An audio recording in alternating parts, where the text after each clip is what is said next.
Welcome to another episode of Dubai Works Business Podcast. Today we have a really interesting conversation and a prominent guest lined up. We'll be speaking to the founder and CEO of Property Finder Group, Michael Lahyani.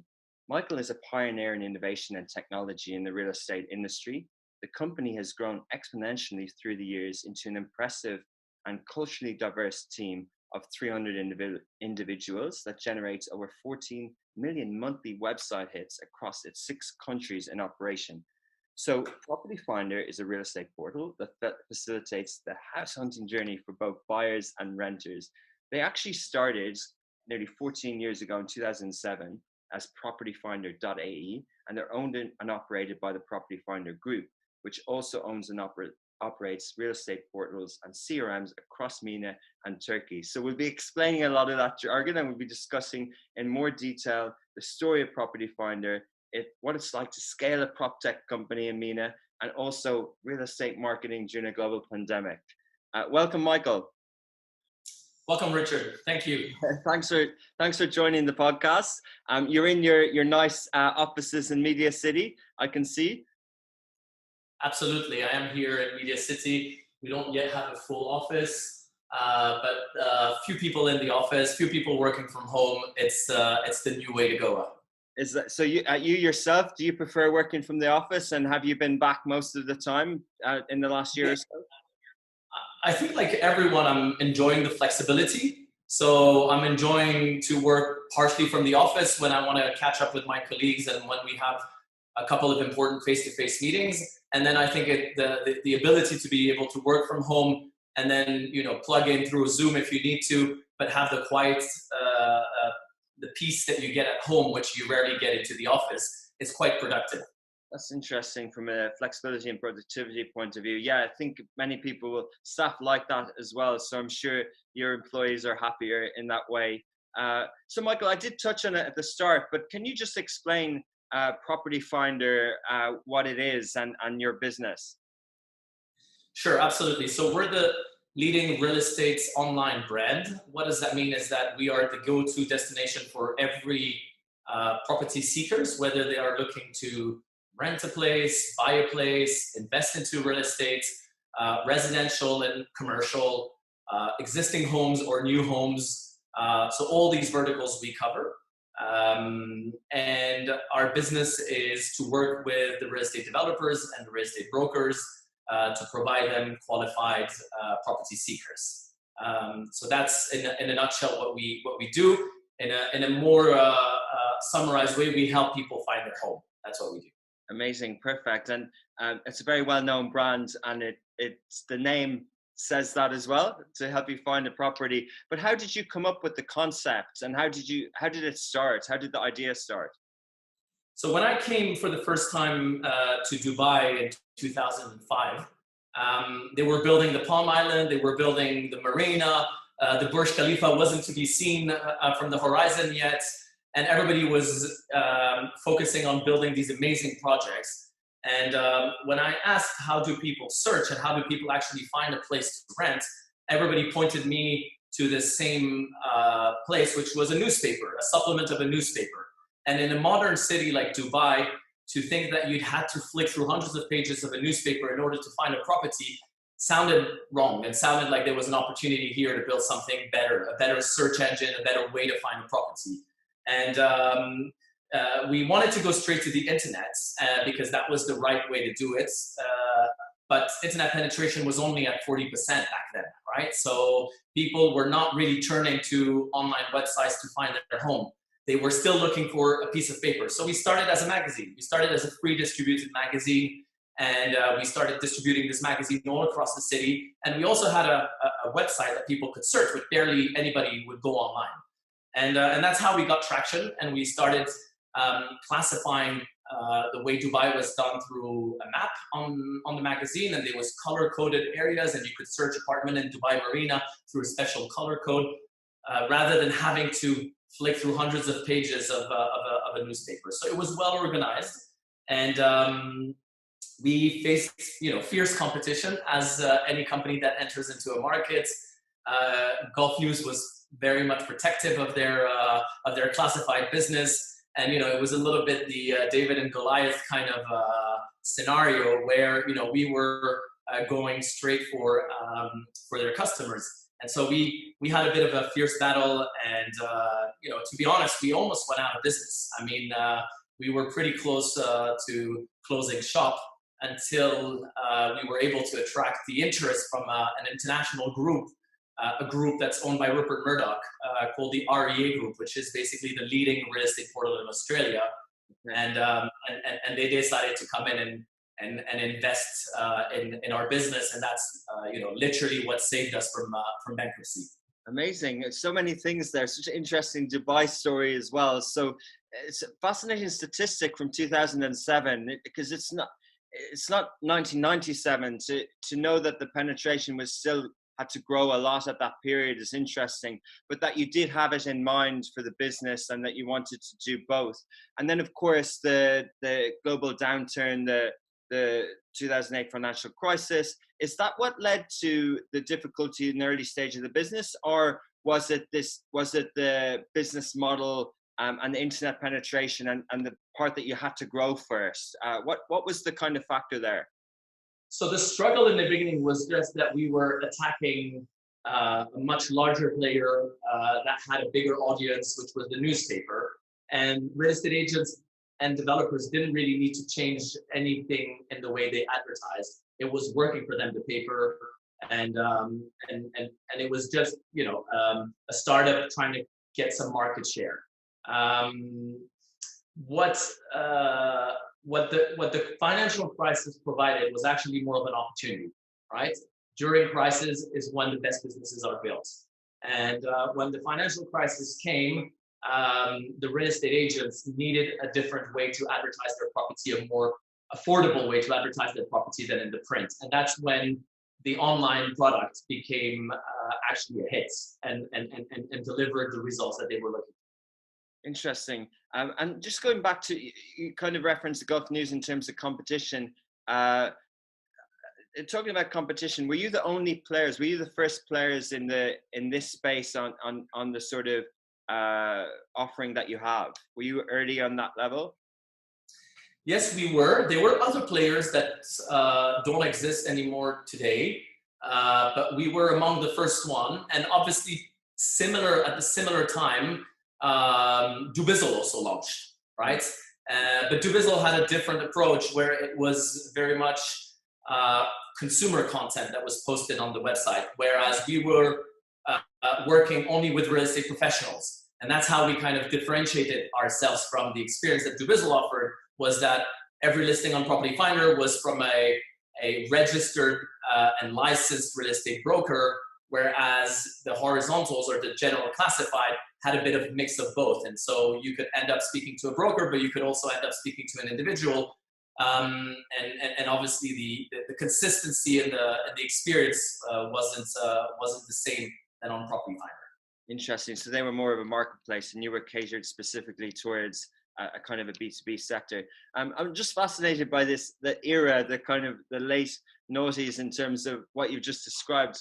I remember I was in Ireland at the time, and there was a particular property boom, and there was references that similar as I'm sure was here with Gulf News, the property pullout section in the Irish Times was more than the newspaper, and everyone was buying property, so they were so excited about that. But then it's so thinking back, then of course it doesn't exist now. They had a portal as well in Ireland. Where were you before you came here, Michael, and how did you think that this was missing here? So I was in my home country in Switzerland, in Geneva, and I had a publishing business where we were publishers of magazine and equestrian sports, so polo and show jumping, so nothing to do with real estate.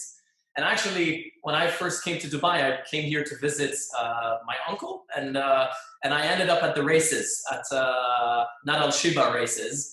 And I was walking around with my magazine, and then I met a prominent local figure in the horse world who said, "Hey, what's this magazine you're holding?" And I said, "Well, that's a magazine I publish in Switzerland. But you should come and do it here. We love horses here. Why don't you come and establish your magazine here?" I thought, I was like, really? Like, is there a market for this here? And then, next thing you know, I launched my magazine. It was called Equestrio at the time. All the horse lover would remember it. And we launched Equestrio here, Equestrio Arabia, and Equestrio Arabia did very well.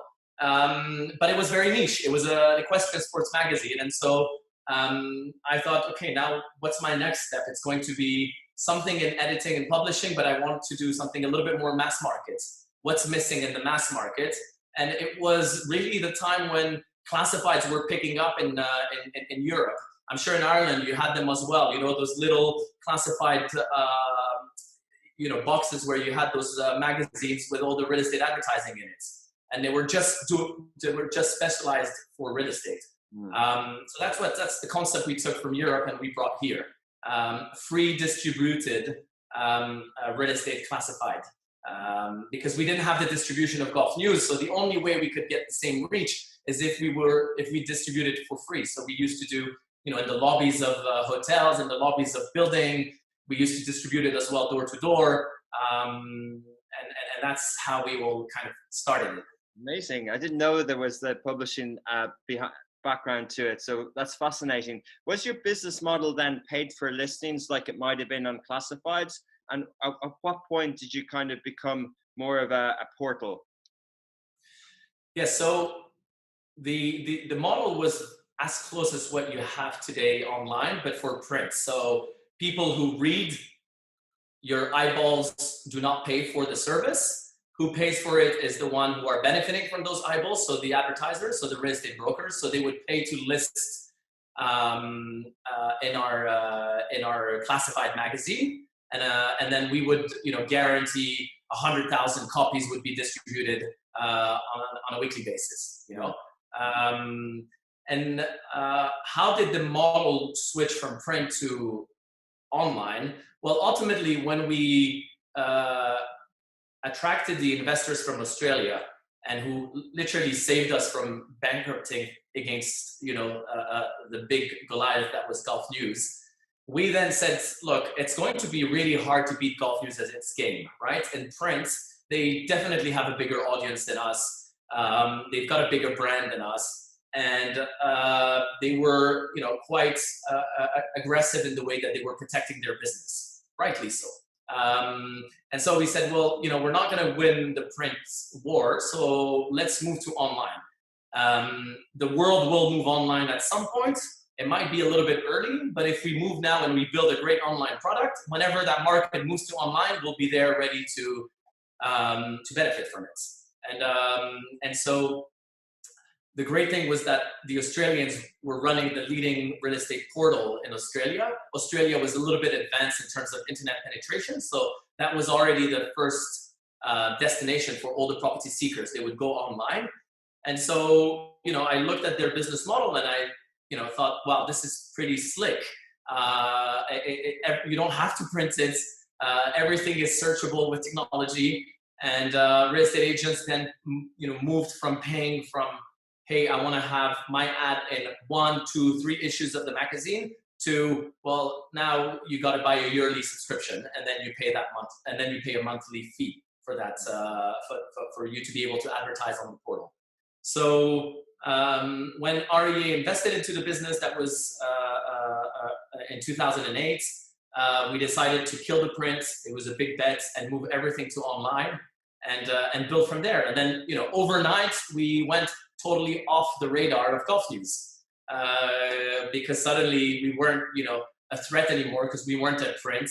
Online was, irrelevant at the time. Why would they even bother about an online competitor? Nobody's going to ever look online. Everybody's going to go back to the newspaper. And obviously, as we know, things change. Habits change. Yeah. Strategically, it sounds like a very smart move to disappear, to play in a space where they're not. But I'm sure it wasn't as simple as that. I'm sure there was competition and there were challenges. At what point, the investment came in, did you kind of, did you relax then? Was it all plain sailing from then? Or how did it kind of evolve from there? So yeah, I definitely relaxed because, pre-investment, I had sleepless night on the 25th of the month thinking, how am I going to pay my team, and trying to keep the business afloat. So definitely when they came in, they invested a total of about $3 million. That was a fortune back in 2007 when they came in. Suddenly I had, cash in the bank. I had a shareholder that had deep pockets. And I had a plan to basically conquer the market, which was to stop going head to head with a competitor and to go, sideways and attack from a different angle. So definitely I got to relax and I got to think a little bit more long term, rather than thinking how I was going to meet the end of the month and making sure that my customers, would pay us and not move to Gulf News. Now I was, in a more long term position and saying, well, look, you can definitely and you should definitely be in Gulf News. Gulf News is going to bring you a ton of exposure, but why don't you try a really cheap product, which is online, and it gives you an exposure online. And until you don't have the leads that you're happy with, you shouldn't, be paying a lot of money to us. But once we can show you that we deliver value to you, then whether a lead is coming from the print or whether it's coming from online, it really is irrelevant to you. What matters is the value of the lead. And so we, spent a lot of time pitching digital advertising to an industry that had no idea about digital advertising. And that was also a fascinating journey, taking the real estate agents on this journey. And working close with them, and till today I've got clients that have been with us for 15 years. I remember their agency 15 years ago, with 3, 4, 5 agents. Today their agency with 100, 200 agents. It's been beautiful to kind of grow the market together. They're doing the transaction. We're marketing the properties. So it's been a fascinating journey. Amazing. Yeah, I think people will have different touch points with Property Finder, and of course real estate agents. Everyone's either bought or rented in Dubai, so I'm sure people will be very familiar. We'll go back a little bit later on the sort of fundraising and the prop tech space, but just to touch on the real estate. So what you mentioned advertising. Did they see Property Finder, the real estate brokers and the agents, as a place to advertise? Did they see it as we look at aggregators in the F&B space and they see that as a disruptor and a margin eater, or we see, you mentioned Rupert Murdoch in Australia and that News Corp group, and, they see the tech companies as utilities and taxes, and there's a lot of kind of struggle there. The picture you're painting is a little bit more amicable. Was that the case? Was it kind of let's grow together? And how did that happen? Yeah, I think that as an aggregator, we've managed to keep good relationships with our customers, and we haven't. Yes, sometimes there's a little bit of this love and hate kind of relationship because we provide great value, but obviously it comes at a cost. But I think what the real estate portals have done a little bit differently than the food aggregators is that we're not taking a commission, meaning that we're not looking at the transactions that they're making and saying we want 25%, 35%, which is what the food aggregators are saying to the restaurants. We want 35% of your business, of your revenues. We don't do that. We've got products that we sell, and they are a flat fee in the sense that whether they close the lead into a deal or not, it won't impact what they pay us, right? So they pay a fee, a monthly fee, and then it's up to them to kind of make the best out of the leads that we deliver to them, right? So we're watch the way the food aggregators are eating into the restaurant's lunch, if I can say. Yeah, amazing. I was stick on that for a second. So obviously, the competitors, they can do their own portal. The real estate agents, they can advertise on you. They can do both. Do you see Property Finder, your only competitors, similar to that, or do you see, say, publishers who no longer have classified listings, or even the Googles and the Facebooks and the other advertising. How wide do you see your competitors at the moment, Michael? Yeah. So I think the publishers, unfortunately for them, fortunately for us, they've missed the curve. And if they haven't been able to move into the real digital space, it's that train has gone. And you guys are even replacing the traditional publishers, and you know why, and you know why you're doing better than them. When it comes to the big tech players, the Googles and Facebook of the world, I think any online business has to consider them as a potential competitor. They are a competitor to any online business, especially businesses that rely on search engine, meaning that if your traffic is coming from search engines and there's only one out there, right? Then you should think about how to make sure that you're less reliable on this search engine. That's a fact. So do we see the real estate? Do we see the real estate agents portal as a competitor? Not at this stage. Not at this stage. Might change. Yeah, interesting. Yeah, so just kind of sticking on the journey so far as well. The decisions, like we kind of take it for granted that that you're a property specialist, that Property Finder is very successful, it's very well known, it's scaling across the region. Were there times in the journey where you said, okay, we've disrupted one vertical of classifieds, should we do another? Should we go into insurance? Should we do this? Should we do this? What was the strategic roadmap in that regard?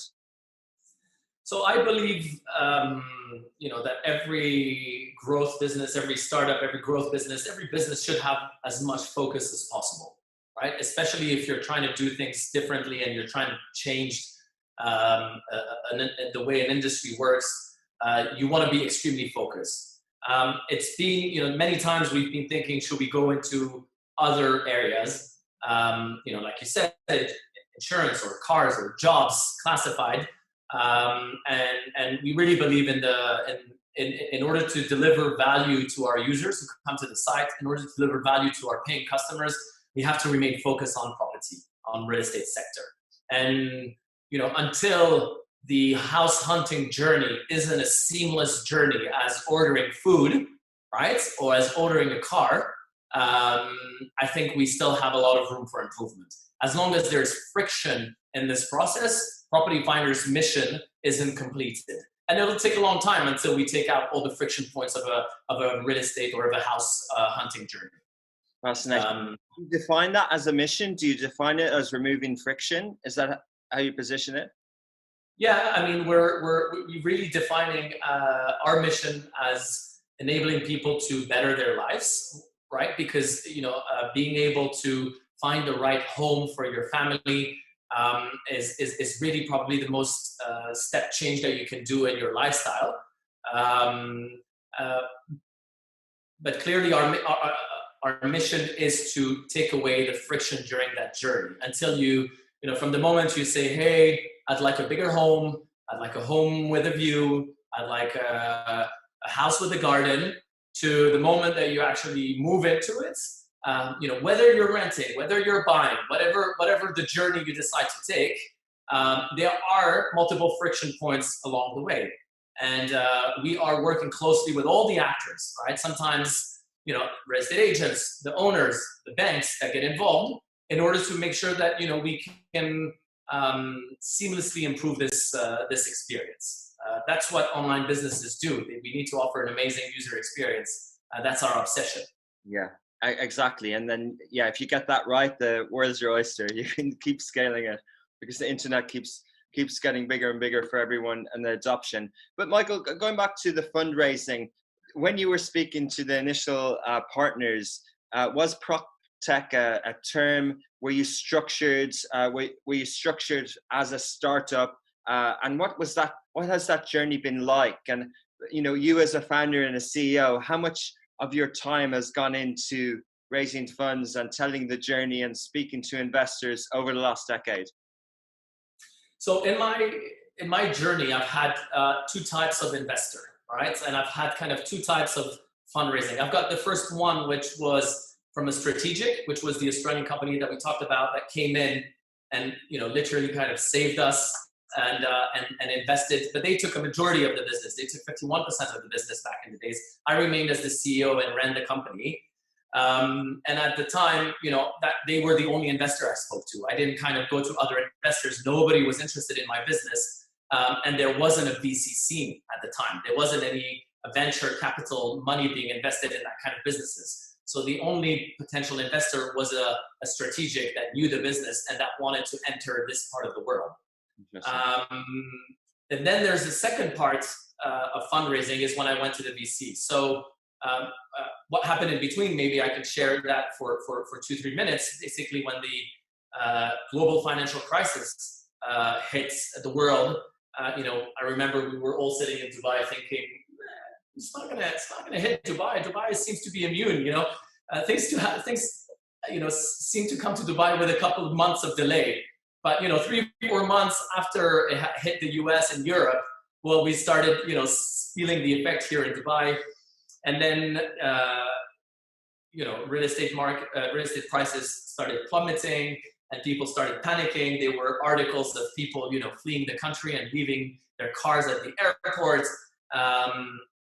And the Australians were suddenly, you know, also dealing with the crisis at home. They had a big business there that required them to focus on their core markets, and they wanted to see Dubai kind of break even, right? And you know, they just had recently invested about a year ago, and I said to them, well, that was never the plan, right? I mean, the plan is that you guys come in, you invest, but then you invest further because, you know, we're here to take the market, and the market is there for us to grab. Yeah, but you know, we're not too sure about this part of the world. We're not too sure we don't want to be there. And the conversation started becoming difficult, and ultimately it became evident that, you know, that we weren't aligned in terms of the vision. I wanted to double down during the crisis because I felt that this was the time when the real estate agents, you know, were looking for an alternative to an expensive advertising channel, which was newspaper. And you know, we had a product, but we needed to kind of spend more on marketing in order to make our product relevant. And they didn't see it this way. And ultimately we agreed to part way, and I was able to buy them out. And obviously buying a partner out in the middle of a crisis is a very different conversation than buying out a partner when you're at the top of the game, right? So I was able to kind of take control back of the business at an interesting, I would say, price for the business.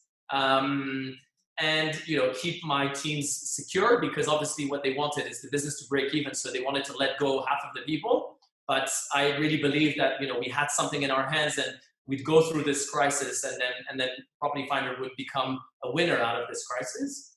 And yeah, that worked out well. We were able to buy them out. I also bought out my co-founder at the same time, because he was also not so sure about where Dubai was heading. I think very few people, especially people that were not in Dubai, you know, would not bet on Dubai's longevity.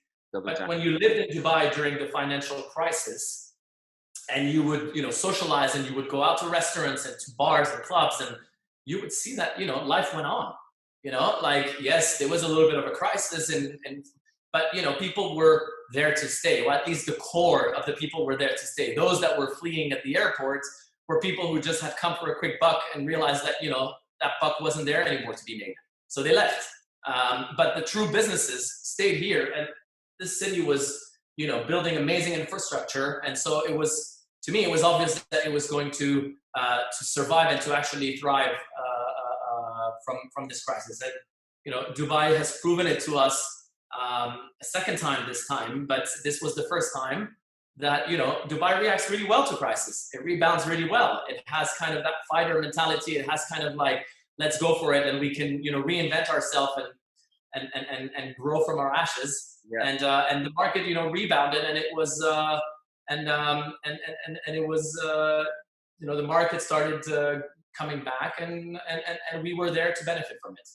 Amazing. I think some people have the fighter mentality and the double down approach like Dubai does that you have, and maybe others who didn't. Fascinating story, and obviously the parallels between now and then.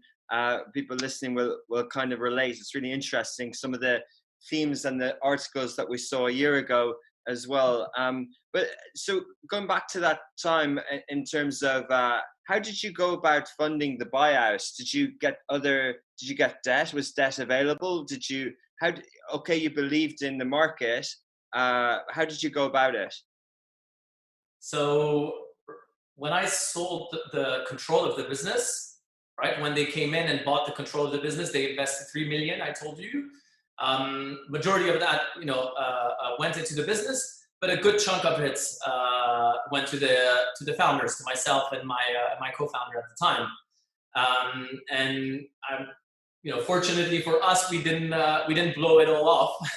And 2 years later, when the opportunity to buy them out came, that was enough money to buy them out, right? It was, in the middle of a crisis, and we bought them out, at a big discount from what they had paid to come in. And so the money that we had taken from the business was enough to buy them out. So that's the answer to your question. It's a brilliant, being very enterprising, and it's brilliant entrepreneurship, strategic move by you on that part. Were you more reluctant then, or was it harder to convince the next partners, bearing in mind that that partner knew the industry, and they were strategic and they were supposed to see long term, but they didn't? So had you cold feet going back to the market again? Did you think that, well, I'm going to have to do this myself? Yeah, so the business was in a very different position when we went back to raise funds, right? So we didn't go immediately. So we bought them out in 2009 at the middle of the financial crisis. And I raised my first VC round in 2012. So 3 years went in between. And during these 3 years, the landscape changed, meaning that the real estate agents now totally considered Property Finder as a viable source of leads, and started paying for their subscription to list on Property Finder. And also the users suddenly saw the benefits of going to online, that the search experience online was a lot more friendly than using a newspaper. So when we went back to the market to raise 3 years later, we actually had a business. We had rebounded from the bottom. We weren't in a leading position yet, because the general classified was also there, and they were also providing good value. But we had a brand, and I didn't go to a strategic, but I had to go to somebody that understood classified, right? And tech.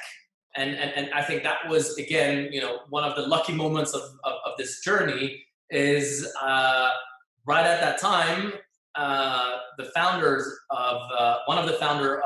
co-founder of Bait.com, which is the #1 job website in the region, had exited his business. He sold his shares to one of the shareholder and decided, that he wanted to go into VC investments, and hadn't started yet his VC fund, which is today called Echo Capital. And him and I, were introduced. And when Danny, Farha, and myself met, it was like, he understood all the challenges I was going through, and he saw the opportunity of real estate classified as being a huge vertical, probably bigger than the job vertical. And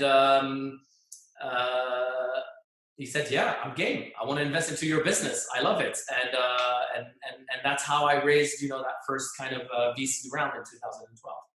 Amazing. You were running the business as well, like the day-to-day, the management of people. How did you do both? How did you do everything, not just in terms of time, but in terms of skill set and capacity? Because fundraising, I kind of alluded to it earlier, but it's challenging to understand and to raise funds and to tell that story, as well as how many people, we mentioned 300 individuals. You're obviously managing people as well. How did you manage? So we didn't have 300 people at the time, right? But the truth is, you need a great team around you. I mean, you have me here sitting in front of you and telling you about all this amazing story, but me without my team, I'm just another dreamer, right? I need the people to be able to deliver on that. So I had a great team. I had a great number two that was running the business with me, who really did an amazing job on the day-to-day operations, and that gave me that freedom to go in and pitch for new money. So the team was absolutely essential, making sure that you've got a team that can run the business. And then externally also, I had friends in my network that knew private equity, that knew VC investment, and that were advising me as well. And so they were immensely also helpful in helping me navigate the maze of fundraising and term sheets, and all of that was quite new back in the days, right?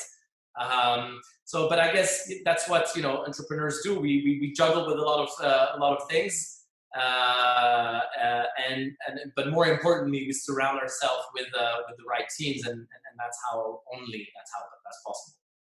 Very interesting. And then you kind of learn as you do it as well. But you stayed focused. You in hindsight, you've done a lot of kind of playbook advice that people would say for entrepreneurs to do.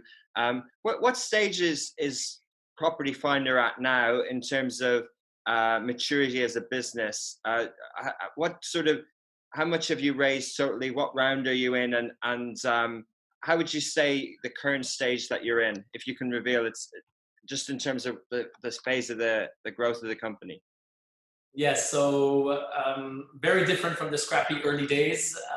It is now what we call, a growth phase, a scaling phase. So it's a phase where, you try to build a business that is going to be robust and that can survive, the future crisis that will come to this world, and that can scale across multiple markets.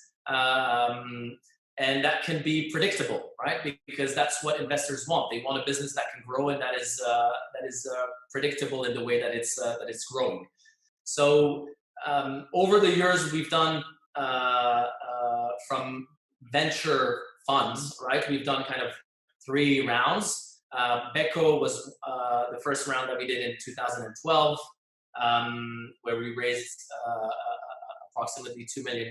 We raised then $20 million in 2015 from an investor from Sweden called Vostok, which is also specialized in tech.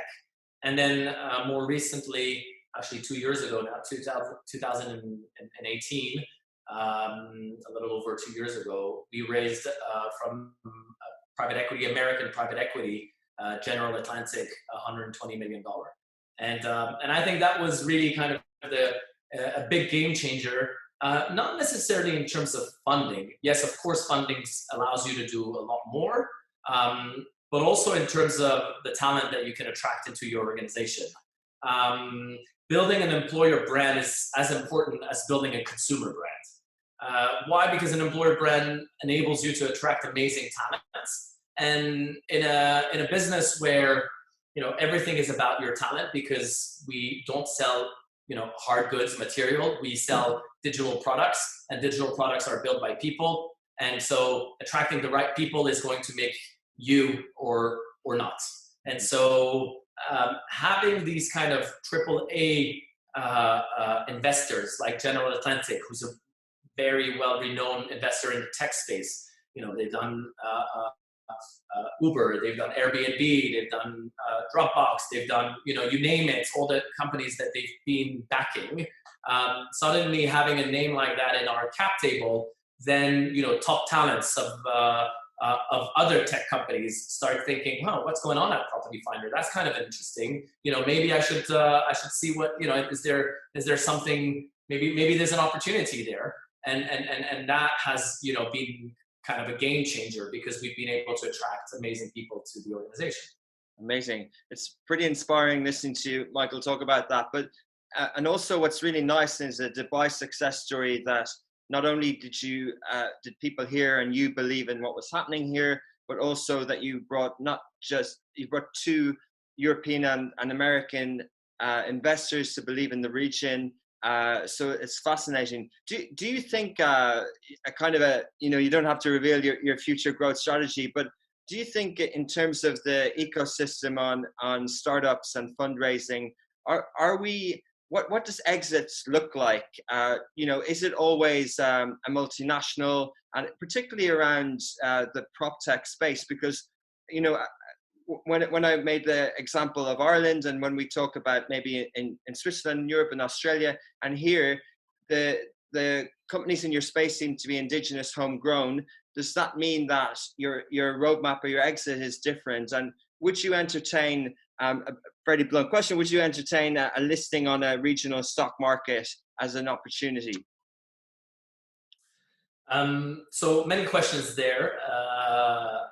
First of all, on the ecosystem, it's still a young ecosystem. It's still a young kind of tech ecosystem, but it's amazing what's happening right now in the UAE and Saudi and in the region in general. We are seeing a lot of startups popping up, and there's no shortcut to creating an ecosystem. There's got to be funding that comes in. There's got to be successes. There's got to be failures. There's got to be learnings, not only from the entrepreneurs, from the investors as well. And that is kind of happening right now at the moment. In terms of exits, I think I've never really built this business thinking I'm building this business to sell it. I'm actually building this business to solve a problem. And the problem that we're solving is, as I told you earlier, not solved yet, right? And we still have quite a lot to do in order to offer that seamless experience to our users. What I want to provide is what I need to provide. My duty as a CEO is to provide liquidity to the investors that have come in and who want to exit. So that is being done, and we've allowed many earlier investors that came into Property Finder to exit when General Atlantic came in, and so it was a nice moment, right, to see creating changing lives for the people that have either worked for you or believed in you in the early days, and making a really nice exit for them with meaningful money that would change their lives was a great moment and a great achievement. But right now, my shareholders are very aligned with me. They believe that our journey is not finished, that there's still a lot more room to grow. Yes, we've been at it for 15 years, but Property Finder has a lot more to grow. And I think as long as they're not in a rush to exit, then we don't really need to think about that exit, right? And we don't really need to kind of answer, the listing on a local stock market or not. Of course, listing on your local stock market makes a lot more sense than going to a foreign stock market. And if you can do that, one should. Because when you go to a foreign stock market, you have to explain, so why are you coming to London to list? Why are you coming to the US to list? If you have a business that's in the Middle East, why aren't you listing in the Middle East? Now, the stock market has to be adapted to your listing. The rules around it have to be adapted. And also, more importantly, the liquidity has to be there, right? Because if you're listing a business, the main purpose of listing a business is to be able to sell and buy your shares any day. And if there isn't a liquidity because the depth of the market or the depth of the investor behind the stock market isn't there, then you're not going to get that liquidity, and therefore you get all the challenges of being a public company without having the liquidity of your stock, right? But I think the markets here are maturing, and they are taking feedback. We are talking to them. We are giving them, what we believe needs to change, and hopefully we'll have vibrant local stock markets at some points. In tech, we have vibrant local stock markets, don't get me wrong, but they're not I think the tech, equities on the Middle Eastern stock market are, below 5% when they're more than half of the Nasdaq, more than half of the equity market in the US. It's so interesting to talk about, and thank you for sharing, not just in terms of Property Finder, but in terms of retail investors and household names, and to hear it from that point of view and percentages is really interesting.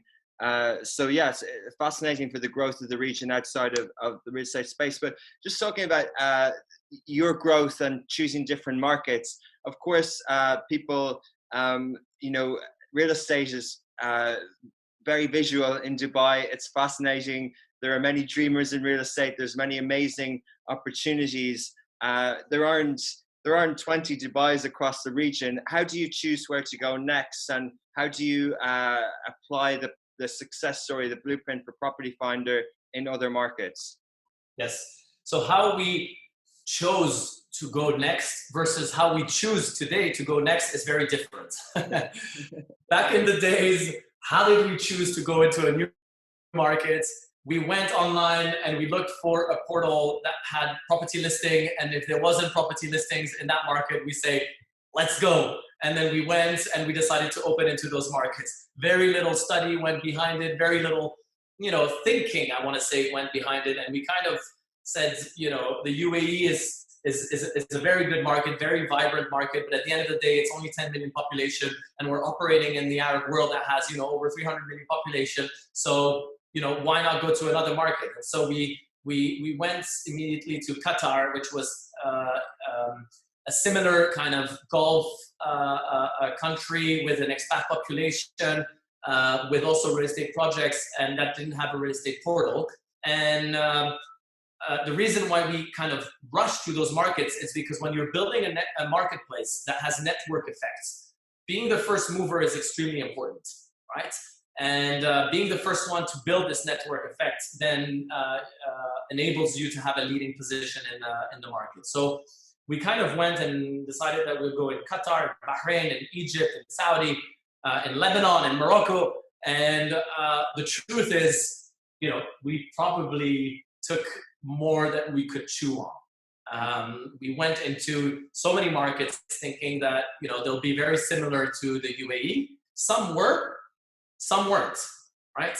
So if I take Qatar and Bahrain, with the same product, with the same strategy, with the same kind of DNA in our team, we were able to build a business. When you go to countries like Egypt, Morocco, Saudi, each and every one has its local specificities, and they're very, very different from the UAE. And so it's okay to deal with one market that's different than your home market. But if you're suddenly dealing with, 3-4 markets that are different, it becomes quite complex, and suddenly you have so many things to do, and prioritization becomes hard. And, you start spreading yourself too thin. So I always say to, younger entrepreneurs who say, hey, we want to go in this market, we want to do this, we want to do that. I say, make sure that you win, first of all, your home market. You got to be an absolute leader in your home market before you go into another market, because that market will come with a whole new range of problems that you're going to have to deal with.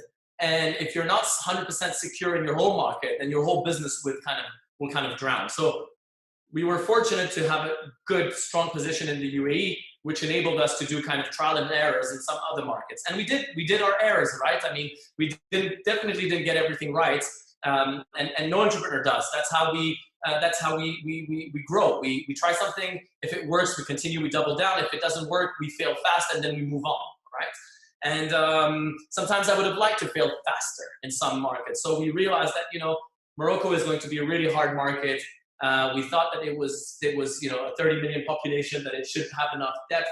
But we realized that actually people that are buying and selling property in Morocco is a very, very thin portion of the population. And so we decided that this market won't move the needle for Property Finder. Better to pull out of this market and put our resources in a market that will move the needle. And so we decided to pull out of 2 markets, which is Lebanon and Morocco.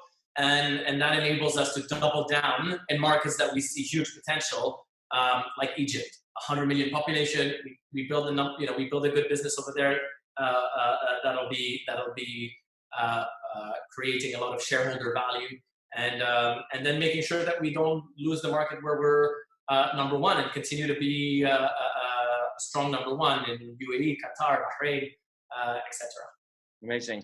Yeah, fascinating. Yeah, I'm sure many people will have different sorts of market entry stories that can learn. And thanks for being frank on the sort of failures as well, that not everyone on the podcast does. So good learnings, and good to see that there are focus markets as well. I want to talk a little bit about the pandemic. People will have seen certain narratives around property in Dubai. Everyone seems to be interested. People seem to be moving to bigger villas, working from home, turning their homes into offices, and there seems to be a little bit of momentum in the real estate market. How has Property Finder navigated the pandemic, and how do you see the sort of the next couple of years in regard of sort of recovery? So as every company, the pandemic was challenging times because there was so much unknown. We didn't know how long it would last, how long those lockdowns would force us to stay home. And as any business, even though we are a digital business, suddenly to go from working all in the office to everybody working remotely came with its challenges. Luckily, we were prepared. And again, my team played a massive role in that. And we had a bit of kind of a seamless transition to working from home. What really hit us is the fact that, well, hold on, if you can't leave home, that means you can't visit properties. If you can't visit properties, our real estate agents, our customers can't do viewings. If they can't do viewings, they can't close deals. If they can't close deals, they don't make commission. If they don't make commission, how can they pay Property Finder? And that was kind of a big moment where, all my customers turned to me and said, what are we going to do? And then we said, well, we're going to try to help you, but we also have a business to run. And then they say, yeah, but you need to absolutely help us. And that's where we had to find a middle ground. And I'm sure you remember this being, media who were delighted to talk about these moments.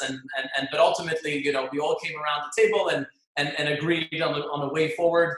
And we gave them, months for free to subscribe to Property Finder during those lockdowns. It turned out that the market reopened much faster than what we had anticipated and rebounded much faster than we had anticipated. So today, when I bump into my dear customers, I tell them, I smile at them. I said, "You got the better of me on this one, but we're in the long term in this. So very happy that the business is back, and very happy that the real estate sector has been, as we say, one of the COVID darlings. As odd as this sounds, right? I mean, people are spending more time home, as you said. People are looking, for bigger homes to work and to have an office in there, and so everybody started saying, well. Let me rethink of my setup. Whether I'm renting, I also want to rethink of my setup. And a lot of people that, wanted to buy for many years in Dubai, that always thought that, oh man, those prices are still going up. It's so expensive. Suddenly prices have come down and banks were suddenly loaning below 3% mortgages, which has never been seen before in the UAE. So suddenly you could own a home that, couple of months before you couldn't dream of. And what happened is that a lot of those potential buyers that were renting in Dubai for many years, that had always been kind of sitting on the fence to kind of buy, went into being the first-time buyers and bought, the properties when they kind of hit, or when they believed that they hit the low point of the market, and that generated kind of that rebound, that what we call pent-up demand, and so. Yes, the real estate markets rebounded very well, but not all part of the markets, right? Let's be honest. Not everywhere in Dubai it rebounded well. Definitely houses did much better than apartments for obvious reasons. People wanted gardens and wanted to be able to not be locked into a glass tower. And then, any property that had a balcony or an open view to the ocean, sea, would do well. So suddenly there was, for those very kind of particular properties, these done extremely well.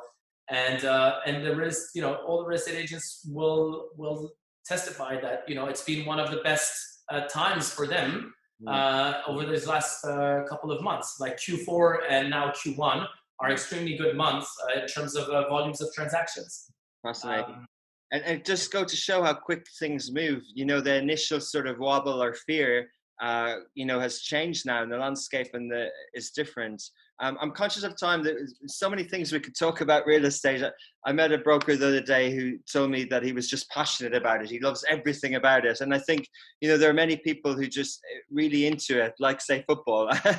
But we always kind of finish up on the podcast and ask about the guest, your view, Michael, on this region as an emerging market, and particularly with respect of, you're from another country, you have investors from other markets.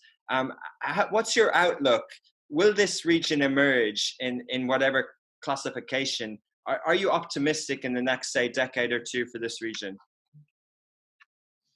The short answer to this is absolutely. Great. I'm absolutely optimistic. We have one thing in common with your brand and myself, is that we both love Dubai. So I am very optimistic. Why? Because I've seen Dubai and the UAE, not just Dubai, but the country evolve very methodically over the last 15 years. Dubai has consistently proven that they are determined to keep its expats, or I more want to call it local resident population, engaged and happy, and give them no reason to leave and to go wherever home is. And they've done that in a way that enabled them to keep their identity, to keep the country safe.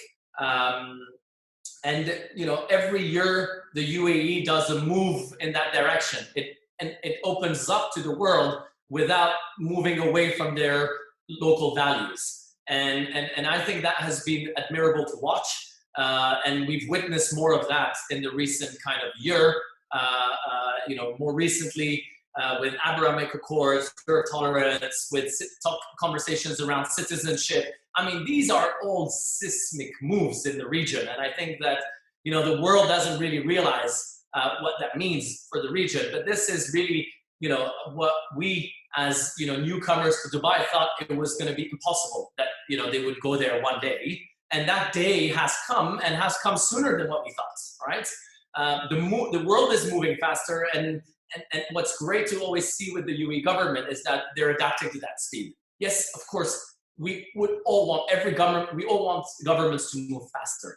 But if I look at the governments and compare our governments, the UAE government compared to any governments in the world, they adapt very quickly. And they come out with regulations that are response to the local needs at the moment. So I am very, I'm very bullish about the UAE. And I've also seen how the UAE brand, how the Dubai brand has grown over the years.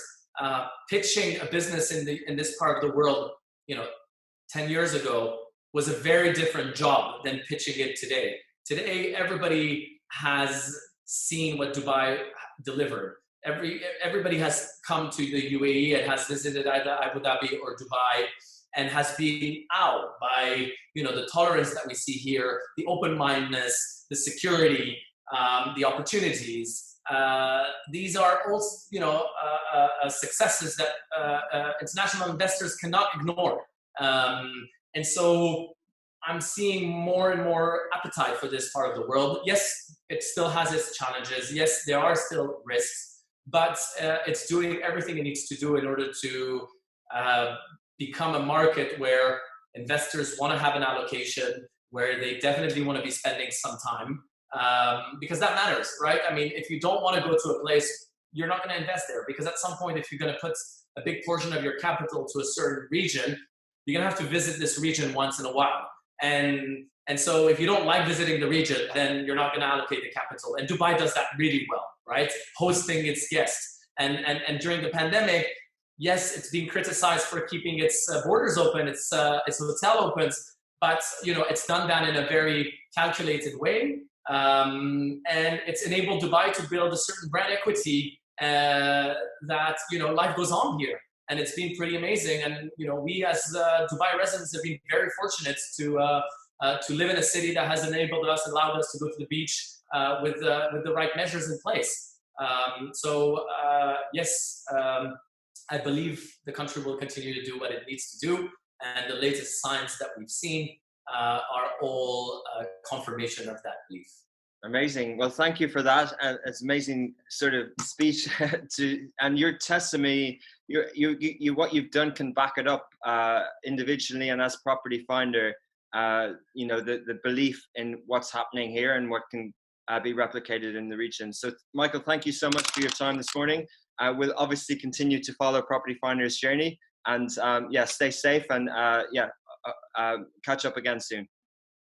Thank you very much, Richard, and thank you to all your viewers and likers and people who share your great news. It's always amazing to see good news on Dubai. As you can see, I'm very passionate myself about the city and the country. Thank you very much for the opportunity, and